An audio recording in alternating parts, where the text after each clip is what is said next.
Hi, and welcome to another episode of Hot Takes with me, the Silver Fox. Turns out it's not just Humza Yousaf who lies every time he opens his mouth, but Shona Robinson as well. Nobody's surprised. Nobody is surprised at this.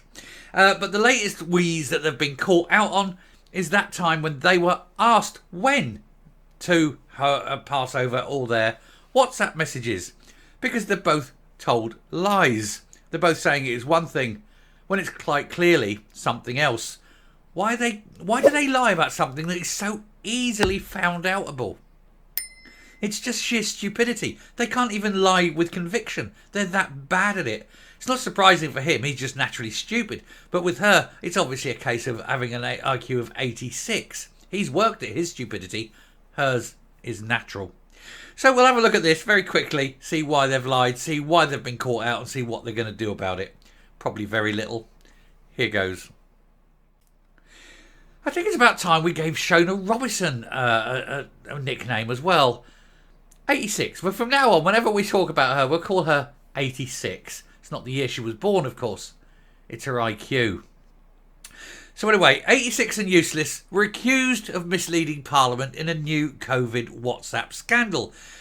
Again, more. They just can't help themselves. If they'd have come clean from day one, all of this would have gone away. They just can't help themselves. They just can't come clean. They can't tell the truth. They daren't tell the truth because they know. And if you notice, they often do this picture where they're walking down that one corridor all the time. You often see it. They've all got that little fixed Richter smile on their face, as though everything in the world is wonderful and the sun is shining and nothing's gone wrong at all. And yet it doesn't half look like she's shit herself. It really does. It's that grin. We've got to pretend to be smiley for the cameras. And sickening, isn't it? Anyway, both the First Minister and his deputy have been accused of misleading MSPs over when the UK COVID inquiry asked for WhatsApp messages after the Scottish Government was forced to publish a timeline for it. So they've been lying, they've been caught out on the lies, they're forced to publish this timeline and then they're trying to spin it as though it isn't a case of them lying through their teeth, even though we know it is. These are really unimportant things. They could have just told the truth. It would not have mattered. But they couldn't tell the truth. And now it matters. They're morons, aren't they? Well, both are. All of them are. Anyway, Shona Robinson, 86, and Humza Yousaf, Useless, have been accused of misleading Parliament in a new row over COVID WhatsApps. It revolves around comments made by the pair last week when they claimed they were only told to hand over social media correspondence in September. This has subsequently, of course, been shown to be a load of dingo's kidneys because in actual fact it was June that they were told, not September. So, fork tongue, big nose time. Pants on fire again. The Scottish Government were forced to publish the timetable for requests after the UK government inquiry told them to, and this revealed that they were in fact asked for these messages in June, as I've just said. This has led to allegations that both SNP ministers have misled MSPs because they were asked these questions in the chamber, and so they've lied in the chamber to these people. But you're not surprised. No, they just lie so often, so badly, that people just automatically disbelieve everything that's said, that everything that comes out of their mouths is all so much horseshit all the time. On Thursday, Useless said that the UK government inquiry asked us in June for details of the various WhatsApp groups concerning COVID-19. It did not request the messages themselves. The messages were asked for in September, just a matter of weeks ago. The Scottish Government then asked for a Section 21 order because of the personal information in some of those messages, and that was received. He lies. But the timeline published by the SNP executive made it clear the first request relating to the existence of WhatsApp chat groups was made in November 22, not the June that he's claimed. And this was followed in February 23 for requests for key communications and significant correspondence, including WhatsApp messages relating to a range of different issues, including, for instance, key meetings concerning pandemic response in Scotland. Back in February, not in September that he lied, not in the June that he tried to say was something else. February. Getting on for a year now. And the lying liar can't help but lie his way even more. He lies, he gets caught out in lies, so he lies some more. because the SNP can never tell the truth. Lying bastards, one and all. Anyway, further requests for WhatsApp messages were received in February and March. But the Scottish Government admitted no WhatsApp messages were submitted as part of those responses because they needed to go through them, delete them, filter them, wash them, make sure there was nothing in there that would put the dear leaderine in prison. More on that in a video coming later, hopefully today. There's a little twist and turn on that. We'll come to it, hopefully. On June the 22nd, the inquiry sent a specific further request, seeking details of its policies relating to the use of informal messaging for conduct of governmental business. That was in June, but they were asked for the actual messages in February. He cannot deny it.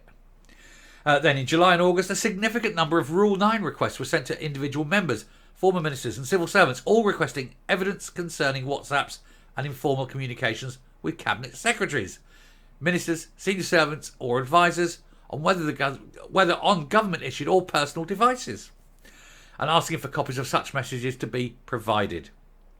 And of course, a lot of them were busy wiping them, deleting them, getting rid of everything they had because they knew how dangerous these messages are. They're all breaking the law. Both the Scottish Tories and Scottish Labour have accused the First Minister and his Deputy of misleading Parliament. Conservative leader Douglas Ross said it is clear that the First Minister and Deputy First Minister misled Parliament last week when they claimed that ministers were only asked to hand over WhatsApp messages in the last few weeks. Both must immediately set the record straight and explain why they peddled this lie. The continued misinformation, evasion and lack of transparency from the SNP ministers, past and present, is an insult to all those who lost loved ones during the pandemic. I'm just going to say here, as a little heads up, because it will be coming later, one of those who lost a loved one was Louise Slorence. Now, we've covered her in the past. Her husband died terribly of COVID in hospital. He worked for the SNP, and all this big cover-up and that. And Louise has basically lost all sort of respect for them and all sorts of problems that there were. However, wait and see when that video comes, because she has perhaps the key, shall we say, to a lot of justice that may well finally happen. But we'll come to that later. Anyway, Scottish Labour Deputy Leader Jackie Baillie said, this timeline directly contradicts statements made by the First Minister and the Deputy First Minister. The only thing clearer is the extent to which this shambolic government has lost control, trying to cover up the truth and obstruct those seeking it. And it begs the question, what do they have to hide? We all know what they've got to hide. They have got to hide the fact that they make decisions that may well have deliberately led to political expediency of killing 5,500. A genocide of the old. It may well be the case. So no wonder they're trying to hide it, because they just don't want to do prison for the rest of their natural lives. Or in some cases, unnatural lives. Meanwhile, the public are no clearer who has complied with the Do Not Destroy order and how many senior ministers and officials deleted messages. They were given that if they've deleted after that Do Not Destroy, that's contempt. They should go to jail. And jail for a long time. But we'll wait and see. Anyway, I'm going to round off there, come up, finish the video. But there is, like I say, more to come on this later with Louise Slorence, her story. But, you know, that's just a little teaser for later. So do hit the subscribe button. You don't want to miss that one. They're all starting to get very, very worried. They know that they've done nothing but lie and lie and lie. They know the lies have all now been exposed. They know that nobody believes anything they say. So even if they were to tell the truth to try and get themselves out of the shit, nobody is going to believe them.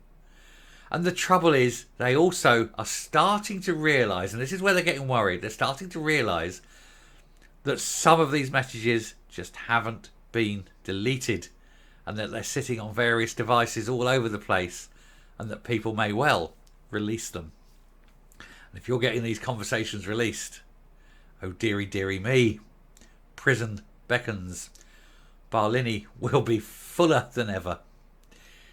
Oh well, what a shame. Never mind.